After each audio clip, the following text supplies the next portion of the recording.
believe we were cursed last night because we had to sit through that horrible, absolute god-awful segment of Joe Hendry and Danhausen.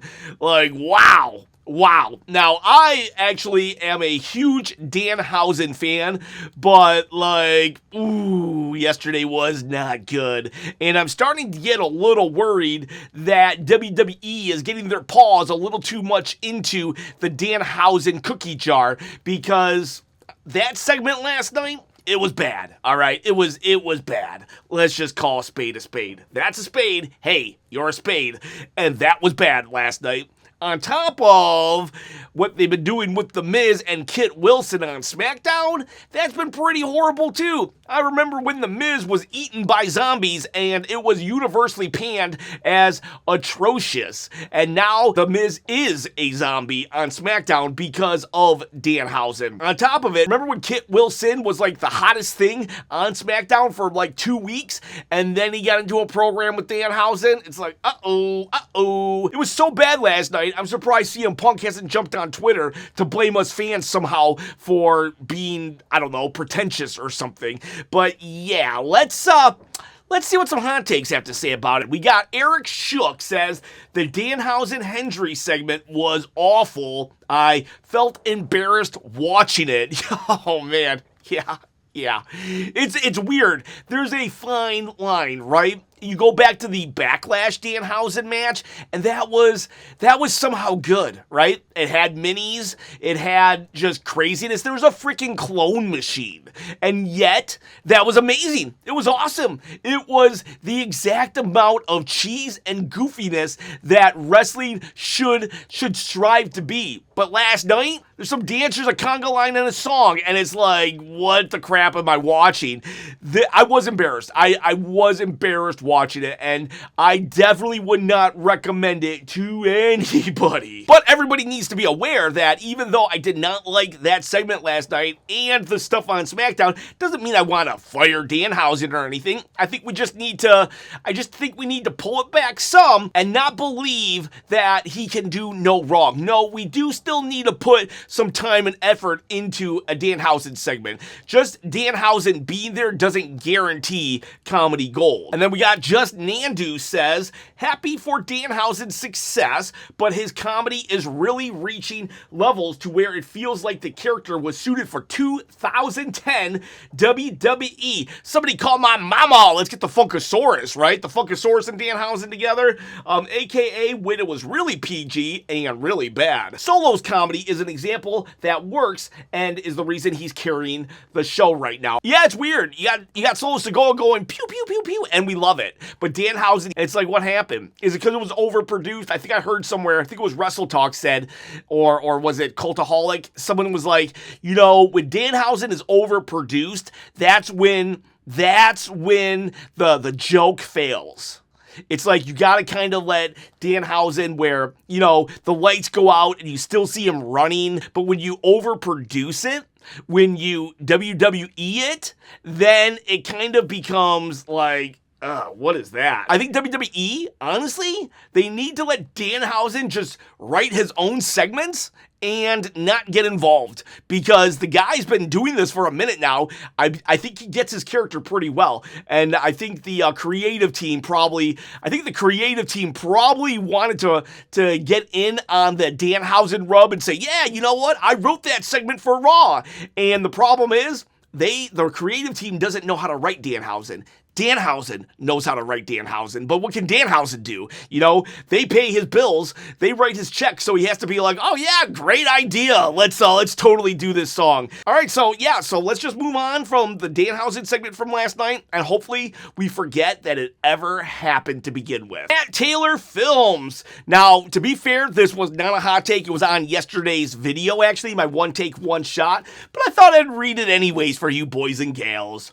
Bro, how long you gonna wear the giveaway belt? I've watched for months, and at this point, I'm like, yeah, scam. For one, there is no specific belt that I wear for a belt giveaway. Any belt that's ever been on my shoulder is the one you get to pick. So if you've seen only one belt ever, then you're probably actually not been watching the channel for months because I rotate the belts out.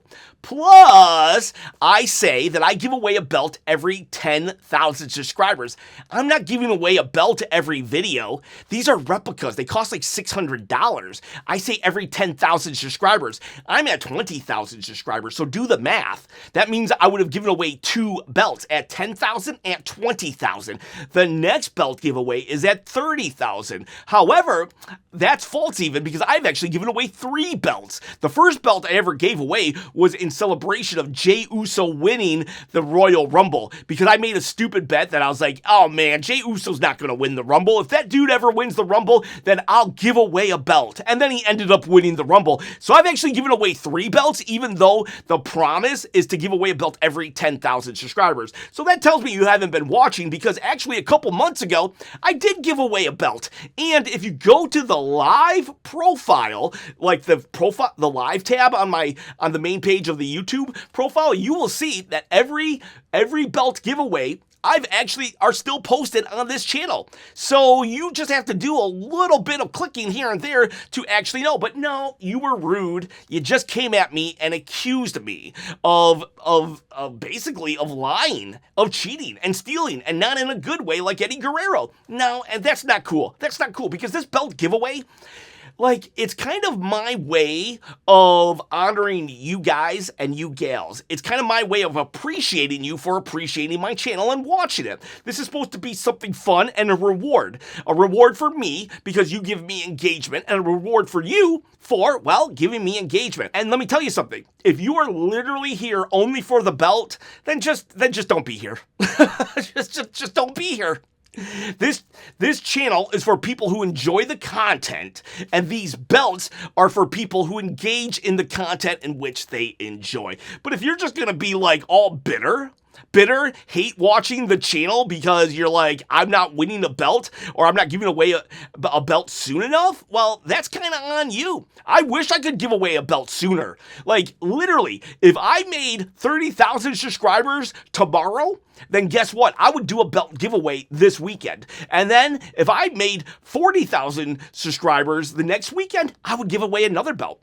I'm literally going to give away a belt every 10,000 subscribers until I hit 100,000. On top of that, if you ever want information on the belt giveaway, all you had to do was reach out. But no, you came at me and was just like, yeah, scam. So it's like, not cool, dude. Not cool. I don't mind people who just hate me.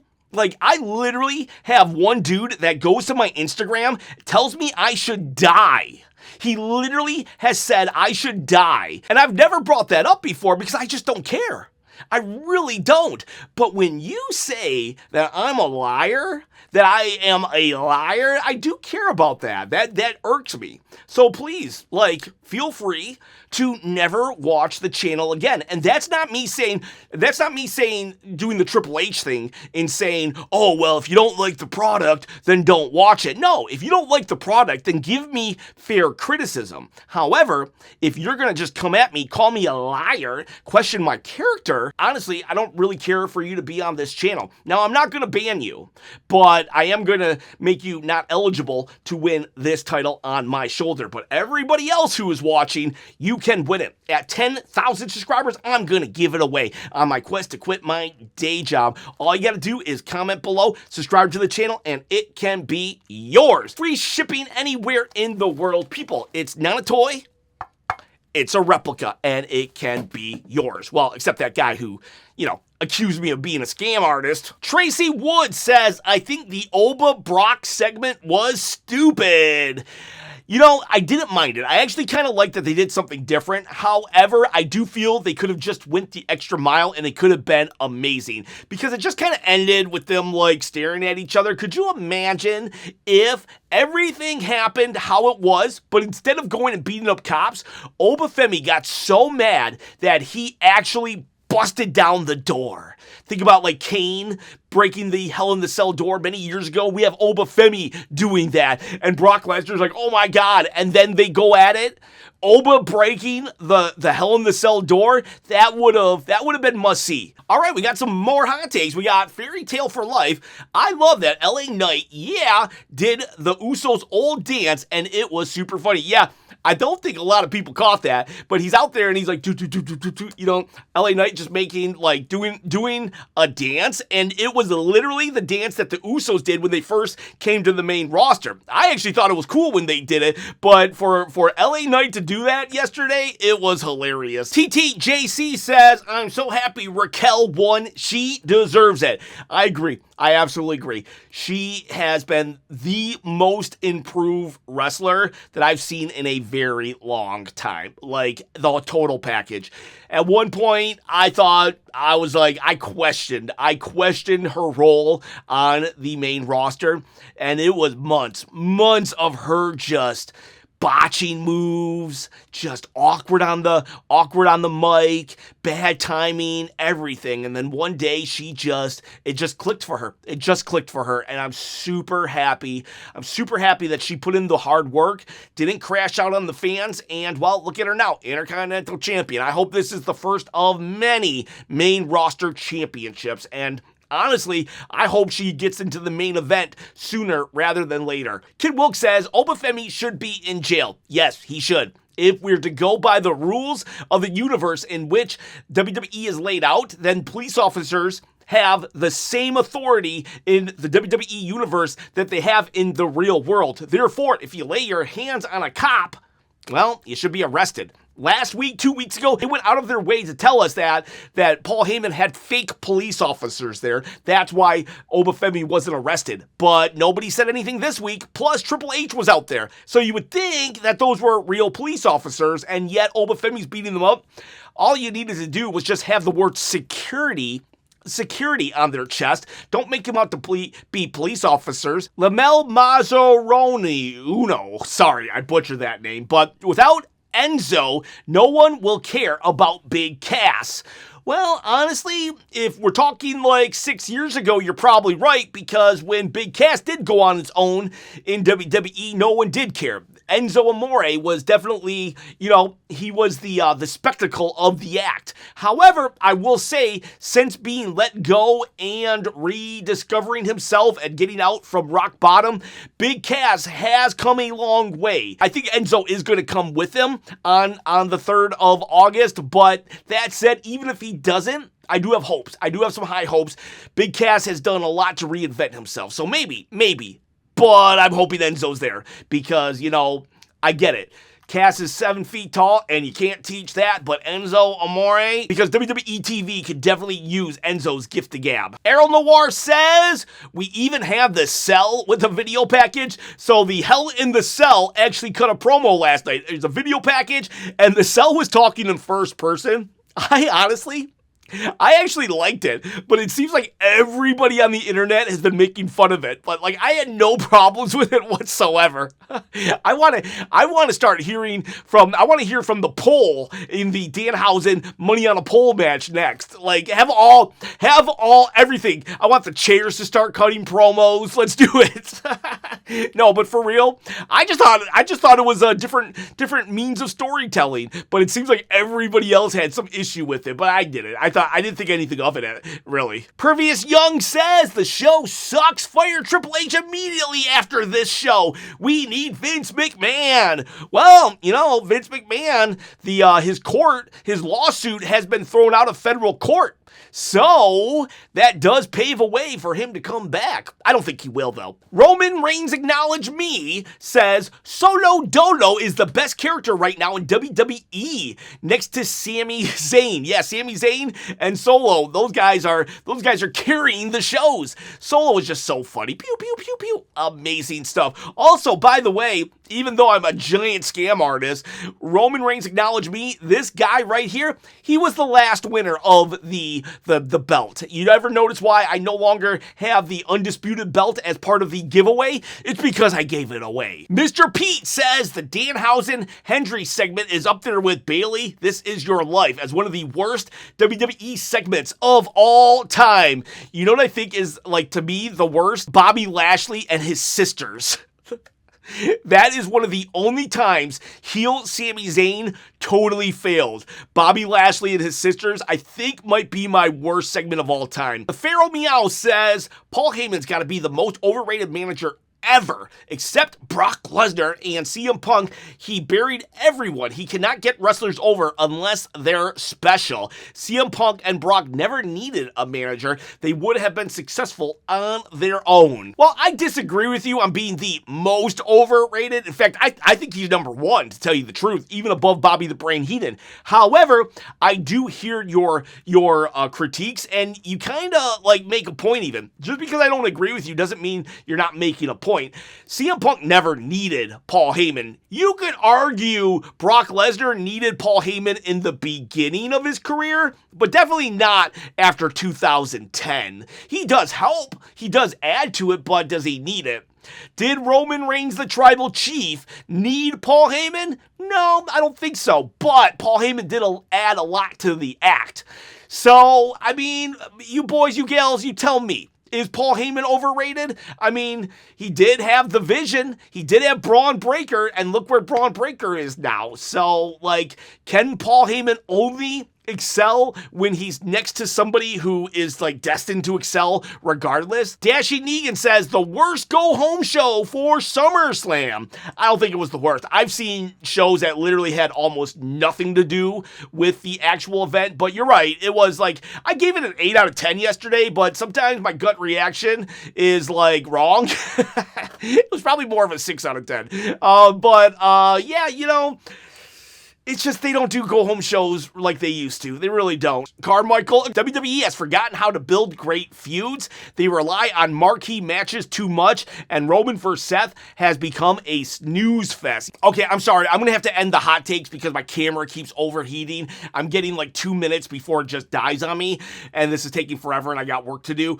Jimbo Slice says, so this is my last one. Jimbo Slice says, how on earth does Roman vs. Seth lack a story? Not just their history, but a unique story to this installment of their feud. Yeah, it's literally just rehashing things. Their feud is like, okay, when are we going to get to the Shield chair shot? That's not really a feud. That's something you did 12 years ago, and you have been milking ever since. Now, it was amazing when they did it, like, at WrestleMania 40, but, like, come on. Like, we could come up with a unique storyline for them. I think I said this a couple weeks ago on Hot Takes or something, but, like, literally, we could have just had Roman show up, and the belt boy doesn't have the belt. He says Seth Rollins took it.